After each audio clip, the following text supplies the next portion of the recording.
It's November. The end of November. Where did November go? Where did October go? We don't know. Okay, we're gonna do some maintenance here in the Grizzly. We're gonna do oil change. We're gonna do oil filter change. We're gonna do an air filter clean. We're gonna do the front and rear differential. We're going to do a belt inspection, and we're going to blow out the clutches and inspect the clutches. And I should probably, if I'm going to go to that point, do the valves. So, oh boy, here we go.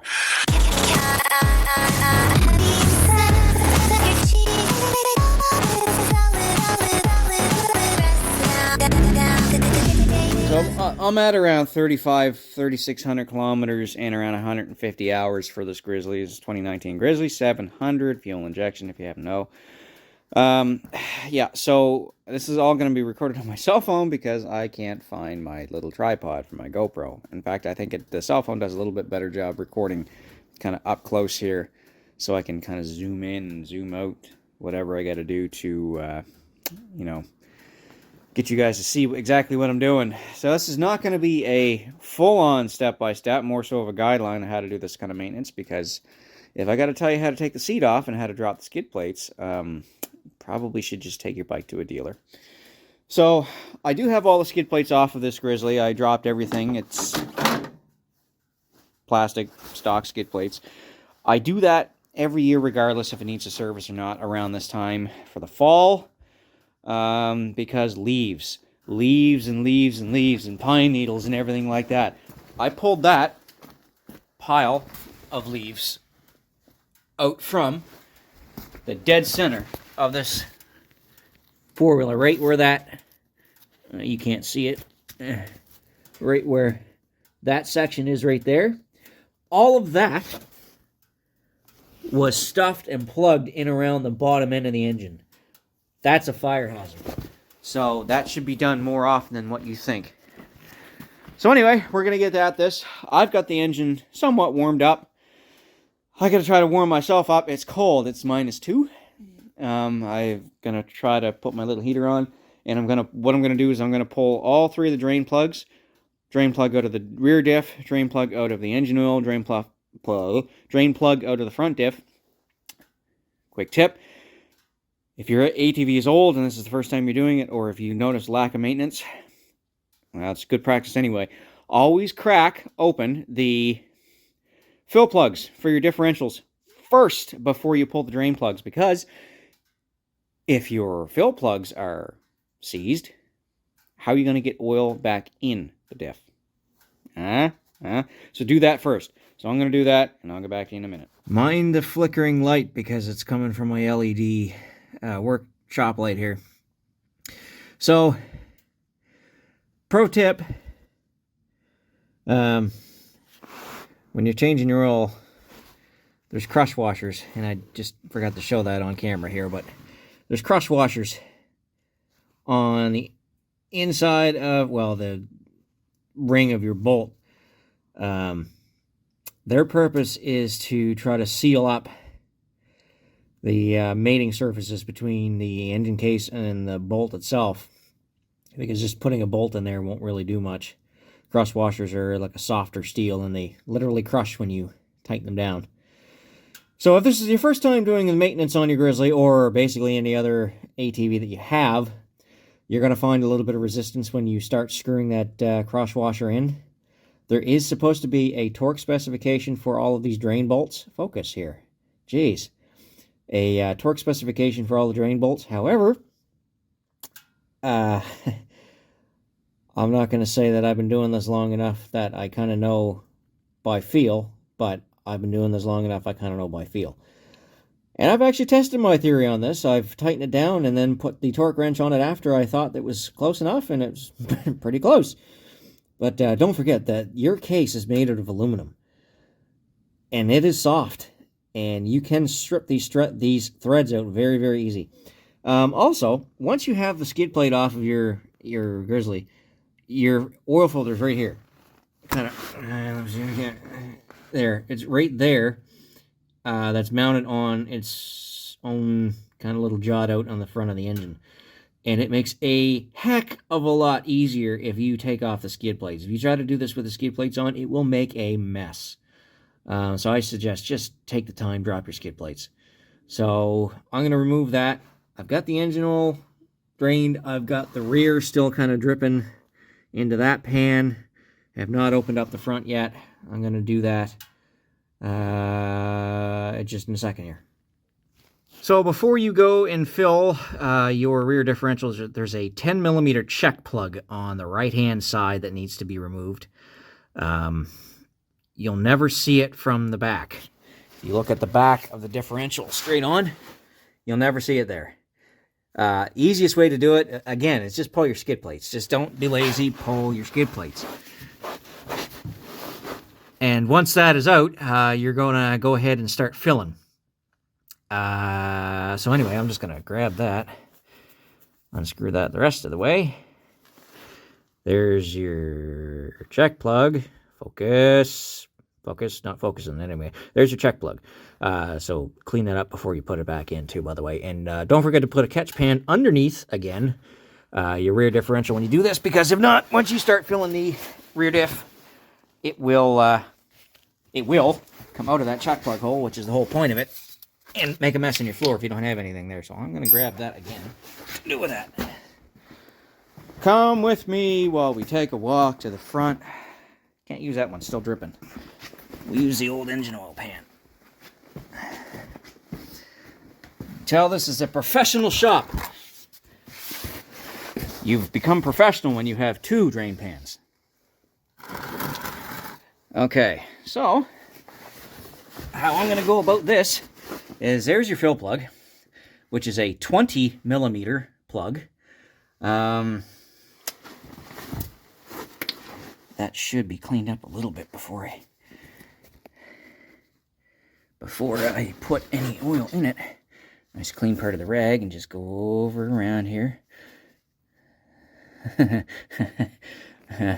I want to say something like, rim your hole, so it's not dirty when you put things in it. But I'm not going to say that, because that'd probably get me demonetized. Too late. Anyway. Alright, that looks a little better, a little cleaner.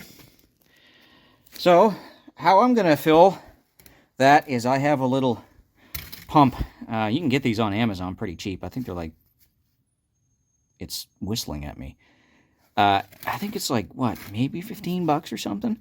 Just these little Lumax, and I know you can find them in stores too, but it's just a little pump. So I'm just going to actually get fluid moving here. It's a little bit stiff because it's cold. With the front diff, it's, holy crap, it's windy. It's, yeah, there's no check plug on the front diff. You just basically fill until the fluid starts coming out of the bottom end of the threads for the fill hole here. That is your check level.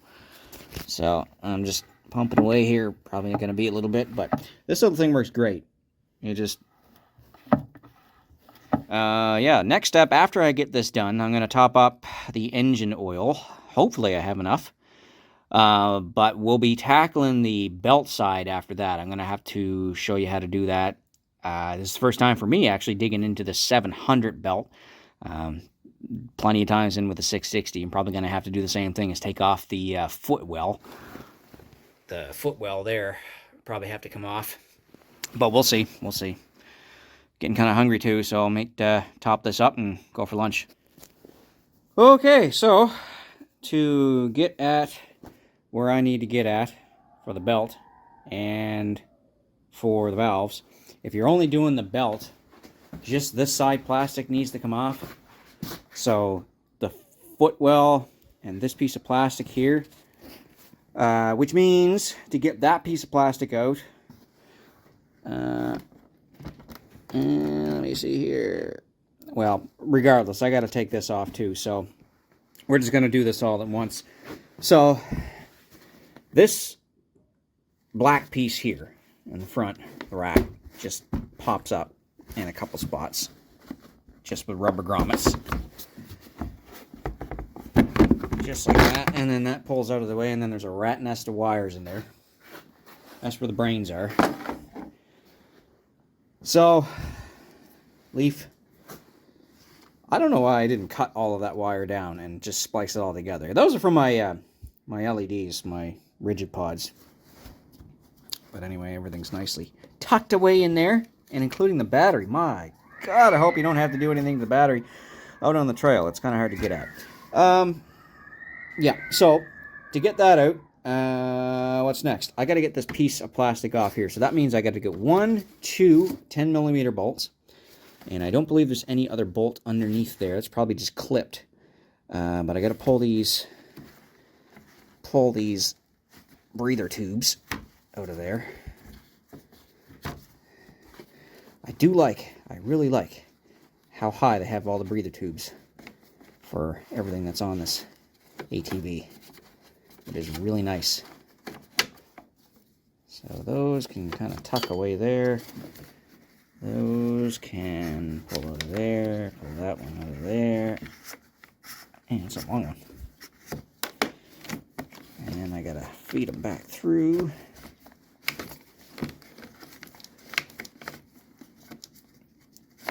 Like that. Okay, so that's off. And I think the only thing I have to do on the back side here is these clips. And then once those clips are out, hopefully, I've actually never replaced or removed this piece before. So hopefully once those clips are out, those bolts up front are loose, this piece will lift off, and I should be able to pop both of these panels out. So let's do that. All right, so just an update. To get that top piece of plastic off, I was wrong. You do need to remove more things. There's 4 Phillips head screwdrivers, number 2 Phillips. Inside of that little, your compartment here, 1, 2, 3, 4, that has to, or the screws have to come out, because this piece here, which is a storage bin, needs to be, or it is bolted on basically the frame. So you need to remove those Phillips to get that out. Also, these side panels do just pop out, with the exception of one bolt, 10mm here, and over here where this is. So don't forget to take those out. Don't reef on it, because I was like, yeah, something's not coming off here. So anyway, I looked and there it is. So don't forget to take those out too, and then that way you can get at the top plastic and both side plastics. Get to remove those. Alright, so now we got some unbolting to do. We got both sides of plastic off. To get these footwells out, there is a bunch of these. 1, 2, 3, 4, 5, 6 of those combination forward and inside of the fender. The inside is a 10mm. This is a 7. What do I use to get this off with? Well, I used a metric 5/32, but that'll work too. They're not on there real tight. And then there's some 10mm, I believe 10 or 12mm, 1, 2, 3, 4 bolts that need to come out. You're probably not going to have this. This is from my my foot peg there. But anyway, I just unbolted it from that bracket to make it a little bit easier. So I'm going to get all that off, and that should access our belt casing all the way around. And then there's going to be a bunch of 12mm bolts. I believe they're 12mm. I got a 10mm socket on here. No, they're 10mm socket, or 10mm bolts all the way around. And that'll access our clutches and our belts. And then we're going to do a clutch inspection, look at the condition of our belt. And I might end up taking the primary clutch apart and re-greasing it, because I do have some Grizzly grease, or some, not Grizzly grease. What's that called? Clutch grease. Whatever. What is it called? I can't remember. Hang on. Lower that down. Ultramatic grease. Yamaha Ultramatic grease. I really wouldn't use anything other than the actual proper stuff. It's designed for those clutches. I've heard of people using certain types of grease, but it turns to clay and just wrecks your clutch. Anyway, so I don't recommend using anything other than that, but we'll see if the condition is okay. If it's looking a little dirty in there, I might end up taking the primary apart and cleaning it. So okay. Doesn't look too bad in there. Doesn't look too bad in there.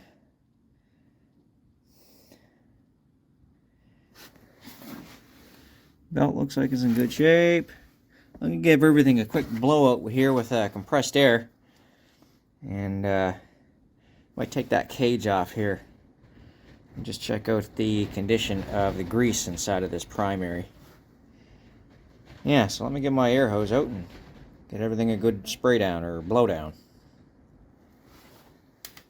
Alright, so I took the cage off from around the primary. If you've never taken cage off, it's just you're going to have 4 10mm bolts. 2 are going to be the same size, or 2 are going to be one size, and then 2 are going to be the other size. Try not to mix them up.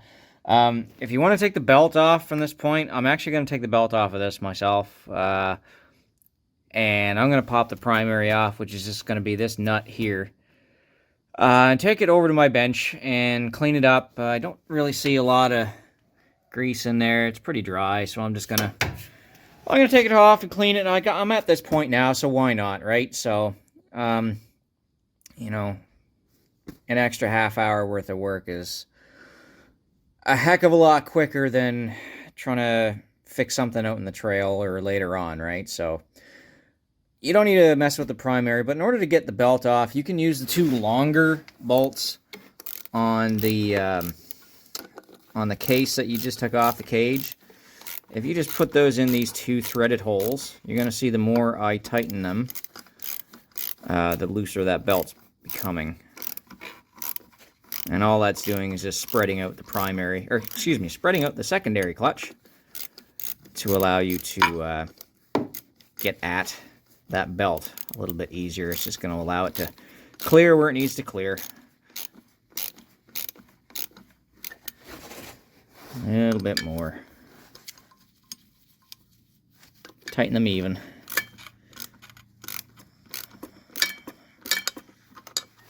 Trying to do this one-handed too.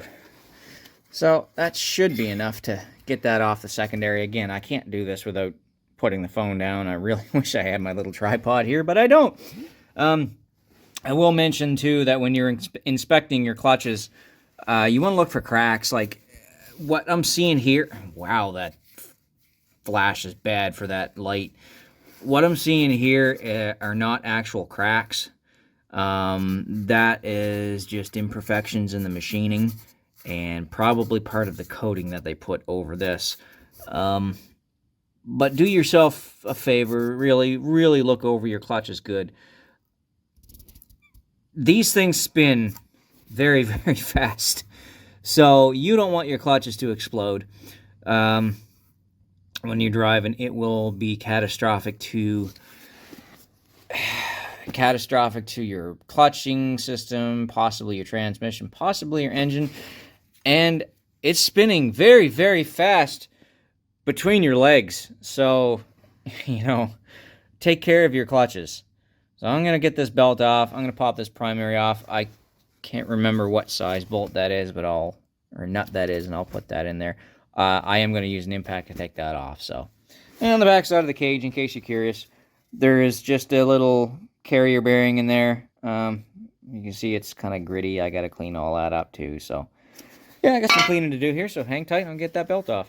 It's probably a good idea that I actually clean that out because I took the cover off the primary clutch and just took a single swipe with a rag there. And that's just a mixture of dust and grease. So, yeah, that clutch, it's not performing any different from what I can feel, but over time that you get more and more dirt inside that clutch and it starts to slowly change how it performs, you won't notice that. But I guarantee when I get this all cleaned up and back together, it'll feel a little bit more snappier to me. Yeah, so I won't go through the entire process of how to clean this clutch. I've cleaned the primary clutch on my 660, did a video on it. Also cleaned the primary clutch on my father's Rhino, which is 700, which is also very identical to this clutch here, because this engine is also a 700. So, for the sake of the length of the video, you know,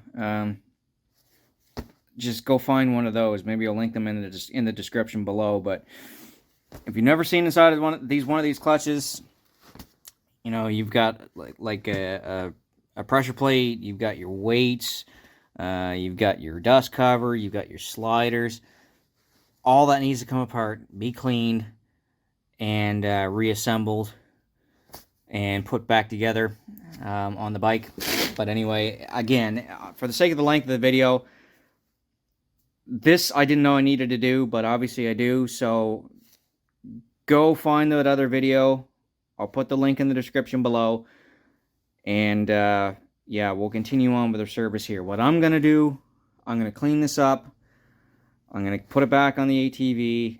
I'm going to reassemble this side footwell, and to get at the valves on this side, which I don't, or to get at the valves on the lower end of the cylinder, I need to take off the other end, or the other side footwell for it.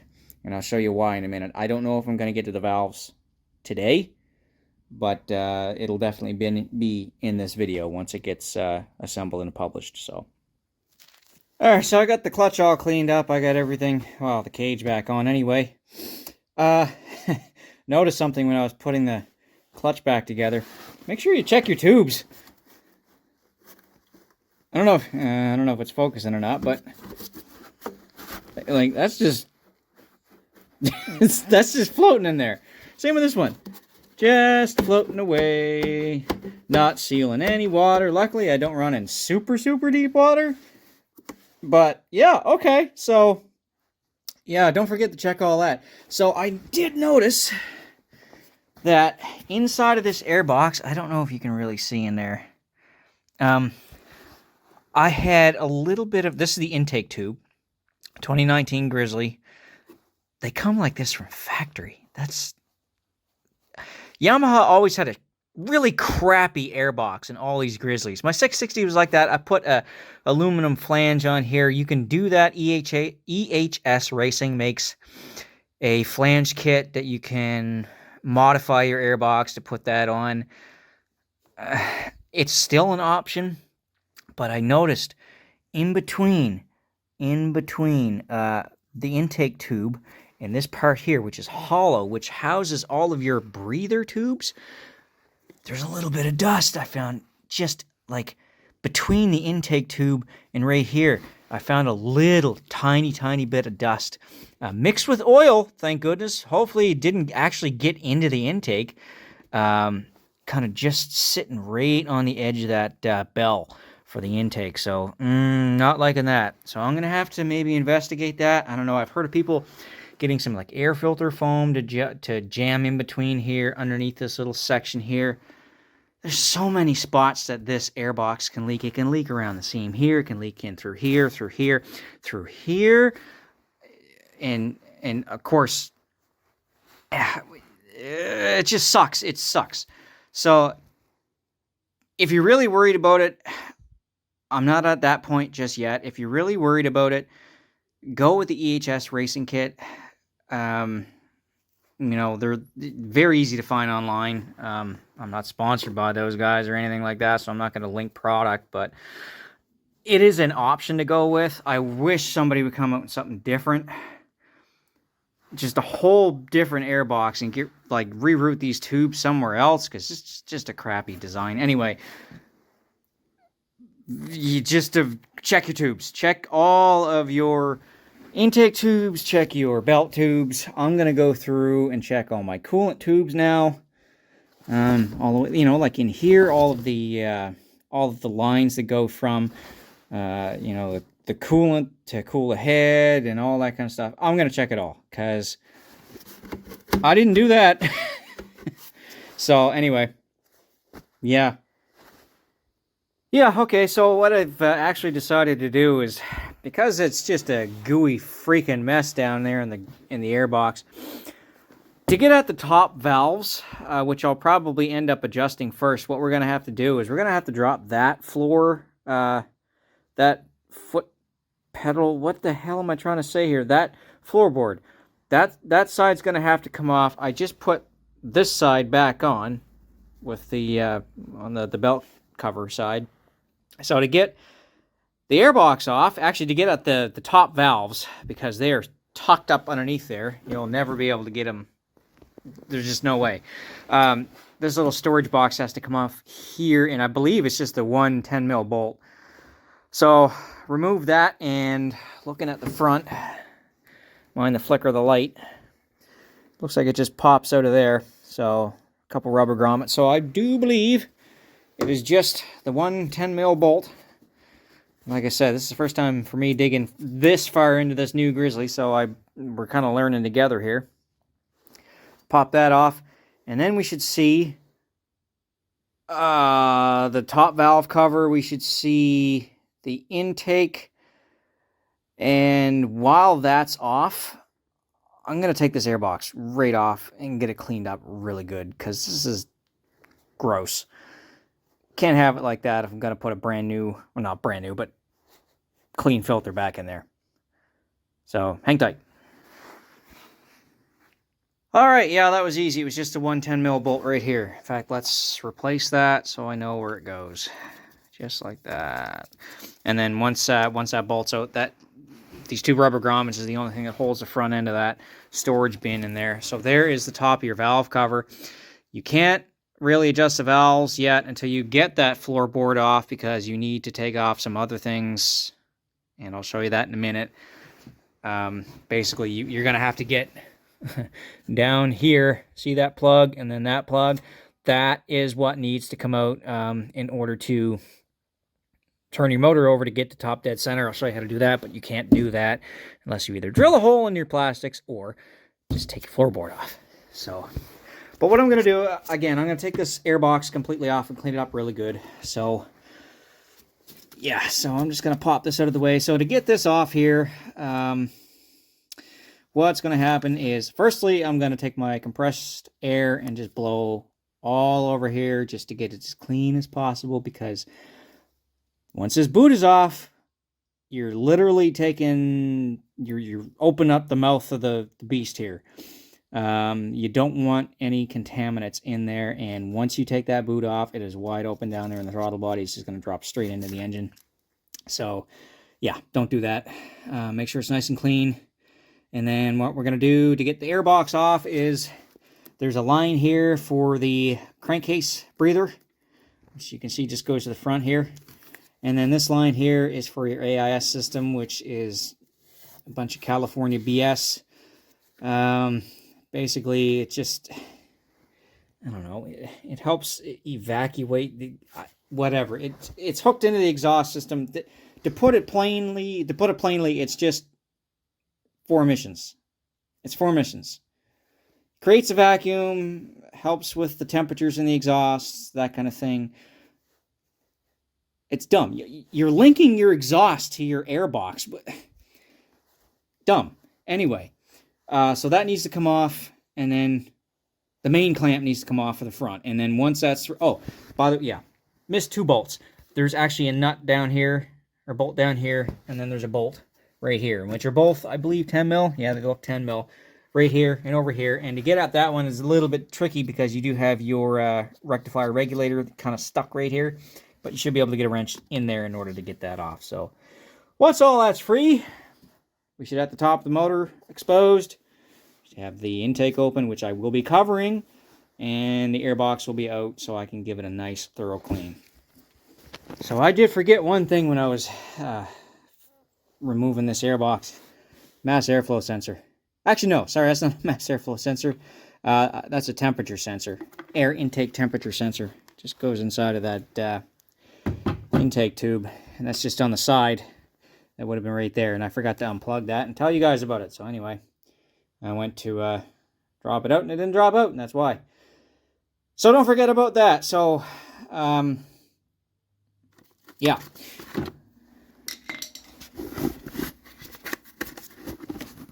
And that intake boot should pull right out of there.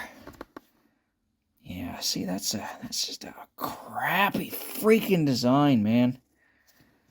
Because, again, there's like this chamber in here.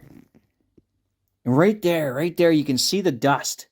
You can see the dust. Okay, so that's where I'm getting the dust, is inside of that chamber, and it's pulling it in through beside this intake cone, coming in here, actually going inside of where the clean air in the filter, like inside the air filter should be, like literally inside the air filter. And luckily there was just enough kind of oil. I over-oiled the filter, and it stuck like right there in the intake tube. Well, right there on the intake tube. Damn. Well, that means either the seal along here is not really sealing well, or I don't know where else it could be getting in. Like the little intake tubes here for the AIS and the crank, they're clean. So, I don't know, man. Just a crappy freaking design. I'll get this all cleaned up. I'll take a look at the seals and take a hard look at this seal along here. Focus. Hard look at the seal along here to make sure it's not leaking or anything. They added this black silicone at the dealer as extra added protection. Because you can see right here, it's just, Yamaha uses crappy glue for this piece. I don't know. I might end up taking this. You could rip this right off too. Like this piece right here, this filler piece where they've got it glued, you can just take the glue, pick it off, and rip it right off. I might end up doing that because I can see where the dust is getting in. Okay, so we are over the left-hand side, excuse me, left-hand side of the bike here, and we're going to need to remove this floor pan, this footwell, which is going to consist of 1, 2, 3, 4, 5, 6, 7, 5 30 seconds, I believe. That's what I'm using here anyway. 5 30 seconds. 5 30 seconds. Allen head key and 10 mil bolts in behind. If you have a passenger peg, then that obviously needs to come off. And there's also going to be 1, 2, 3, 4 10 millimeter bolts on the floor to remove. And once that's free, you're going to see where we need to get access to is in behind here. There's two plugs, two aluminum plugs. This plug here has to come out, and this plug here has to come out. In order to adjust the valves, you got to take both of those out, and you also have to take this off before you can start getting into the actual valve caps. So I'm going to remove this, take those plugs out, and also remove this cover here as well. This is going to be your cam gear cover. Before I do all that, I am going to take compressed air and brake clean and clean up all of the mating surfaces around here, around the valve cap on the front, and around the valve cap that's going to be inside of here as well too. It's kind of tucked up underneath there. You'll see it in a minute. Okay, so we got the two caps out on the stator cover. We've got the cam chain, what am I trying to do? The cam sprocket exposed. I did forget to mention to remove that inner fender in here. If you've already gotten this far, it's only one bolt. It's only one 10 millimeter bolt that goes right there. The nut that goes on the end of the stator here is going to be 22 millimeter. You're going to be doing counterclockwise, which is the rotation of the engine. Before we do that, we need to pull the spark plug. If we don't pull the spark plug, what's going to happen, we try to get that engine at top dead center. It's going to come up to the compression stroke. You're going to go a little bit too far, I promise you this, and then it's just going to go, whoo, the compression is going to drive that piston back down. So I've already loosened the spark plug here, so I'm going to take that out. Let's take a look. Yeah, it looks like it's burning pretty tan colored. That's good. That's okay. Doesn't smell like oil, like it's bypassing oil or anything like that. It's a little bit shiny there, but that is mostly just carbon. So I will put that there. I'll end up reusing that. Now would be a good time to change it if you're going to go this far. Okay, so I gotta get you flickering light here again. So what we got to do... Oh, man, I need a better tripod or something better than just doing this. Okay. I'm going to set this right here. So, on this gear, you're going to see a mark. You can see a mark here, and you're going to see a mark here. That mark there needs to go to that mark there. How are you going to do that? You're going to take this, and you're going to turn it counterclockwise. Another thing we got to pay attention to is inside of here, which you probably will not be able to see, maybe, is on... Aim the camera, dummy. Okay, on that shiny piece in there, the little silver piece, that's part of your flywheel stator assembly. So there's going to be a mark in there that needs to also line up as well. There's like a line, and then a T, and then a little line that goes to it, and then there's its own separate mark. So I'll show you what that looks like after I get this all lined up here. You want to actually go for that single mark. Okay, flickering light is horrible. And it doesn't look like it's lined up, but it's lined up. So there's a single mark. Yeah, okay, here we go. There's a single mark after that kind of T line, T mark. That's what you should be on right there, and it should line up with that little notch that's cut into the plug hole. And we are also lined up with having this mark here up against your timing mark on the cam. That is now top dead center, which means the piston is all the way up, all the valves are closed. You're in the very top dead center of the compression stroke. Now we can remove our valve covers. And I'm going to start on the exhaust side because that's the harder side to get at. So I'm going to do that first. And you should be able to kind of see from underneath here where we got to go. That's too far. What am I doing? There we go. Right in here is the valve cover for the exhaust side. I've tried to clean that up as much as I can with brake clean and compressed air, so hopefully we're not going to get any contamination, but that is where we got to go to adjust our valve. So I'm going to pop that cover off here. I honestly do not know if I can do this one-handed. So the specs, this is going to be hard. The specs for the exhaust valves are 0.16 to 0.20 millimeters, and what I'm going to do is I'm going to go kind of a little in between. I'm going to go 0.17 just to see what everything looks like here. So we got to get the feeler gauge. Oh my god, this is impossible to film. This is impossible to film. I'm doing this by looking at the camera. I have no depth perception right now at all.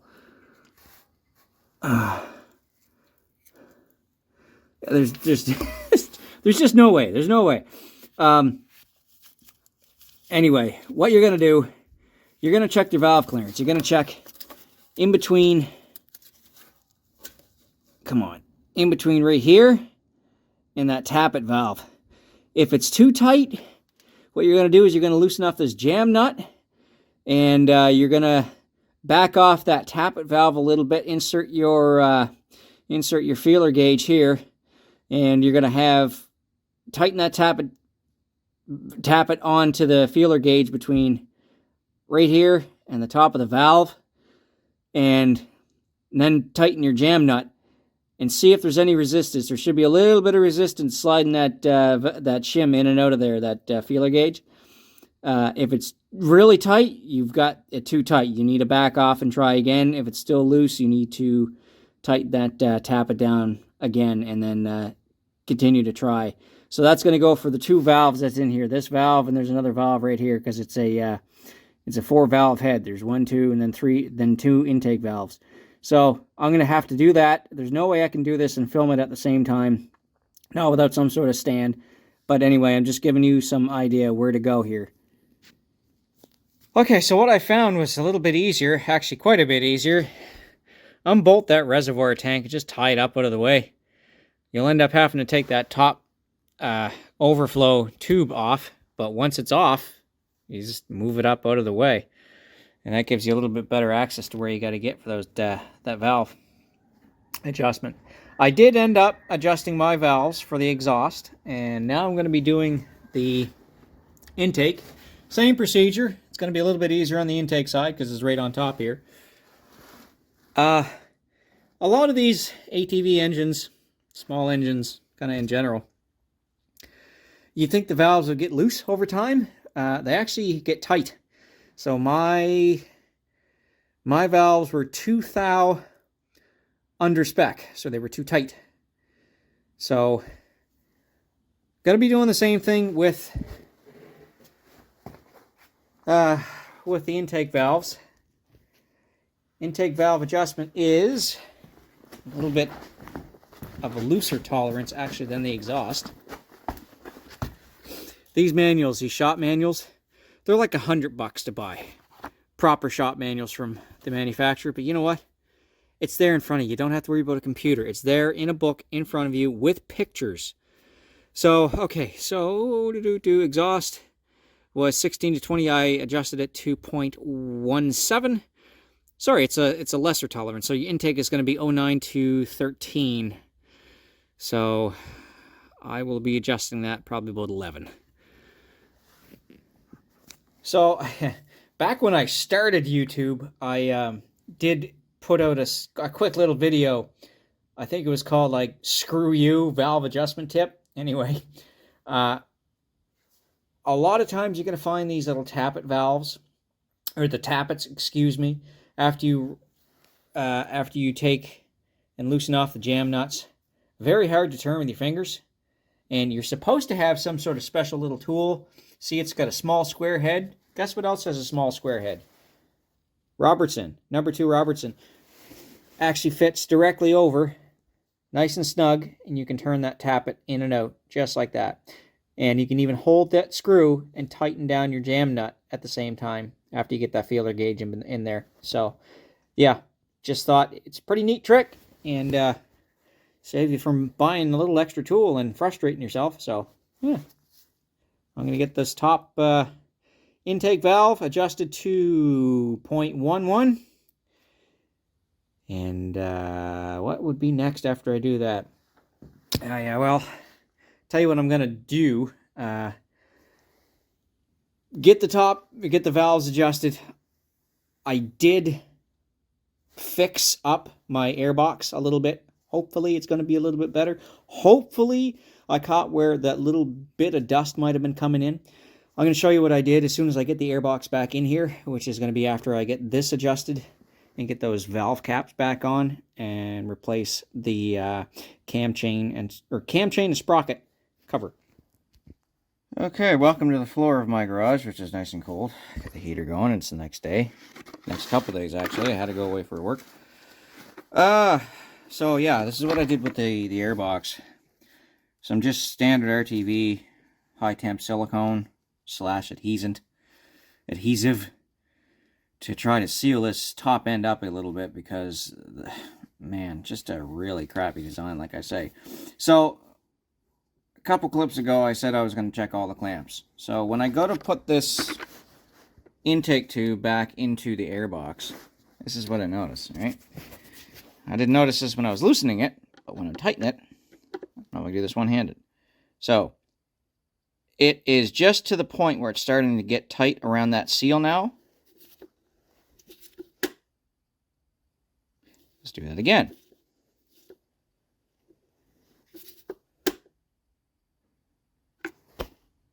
Clamp is bad. So maybe that was why I was getting dirt bypassed inside of here, inside of this chamber. Because I believe right from factory, that was a faulty clamp. It's just skipping on these, on the teeth. It's not tightening down at all. So I've got a different clamp. It's a much bigger diameter. Well, not much bigger, but it is a bigger diameter clamp than that. So I'm going to try that, and if it works, it works. If not, I'm going to have to order that part, because it's probably a specific part to fit in these two grooves. But we'll try. Anyway, check your clamps. Okay, so we got the new, well, not new, but clean air filter in there. And before we go crazy putting everything back together. Well, we have everything exposed, and now we can still run the engine because I got the airbox back in. Of course, we got our lines all back hooked up. I got a new clamp on there. Hopefully, I sealed up this end here a little bit better. We have our crank breather back on. We have our AIS back on. Got our temp sensor, temp intake sensor back on, plugged in. So, spark plug's back in, wires on. So we have everything that we need to test this out. So the reason that you don't want to assemble everything right away after, especially doing valves, is you want to start the ATV. You want to start the side-by-side, whatever you're working on. Make sure you're not hearing anything weird, because if you need to dig back into those valves again, they're right there. You don't have to do much in terms of taking all the plastics off again. So I'm going to fire this up. Come on, one-handed. Get some oil circulating, listen to the valves.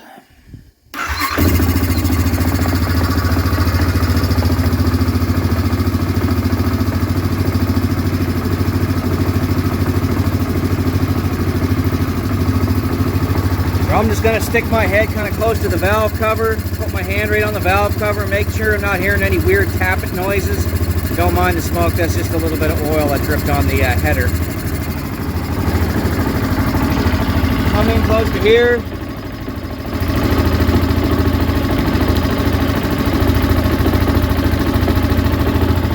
Yeah, no, I'm not hearing anything weird. Not hearing anything weird.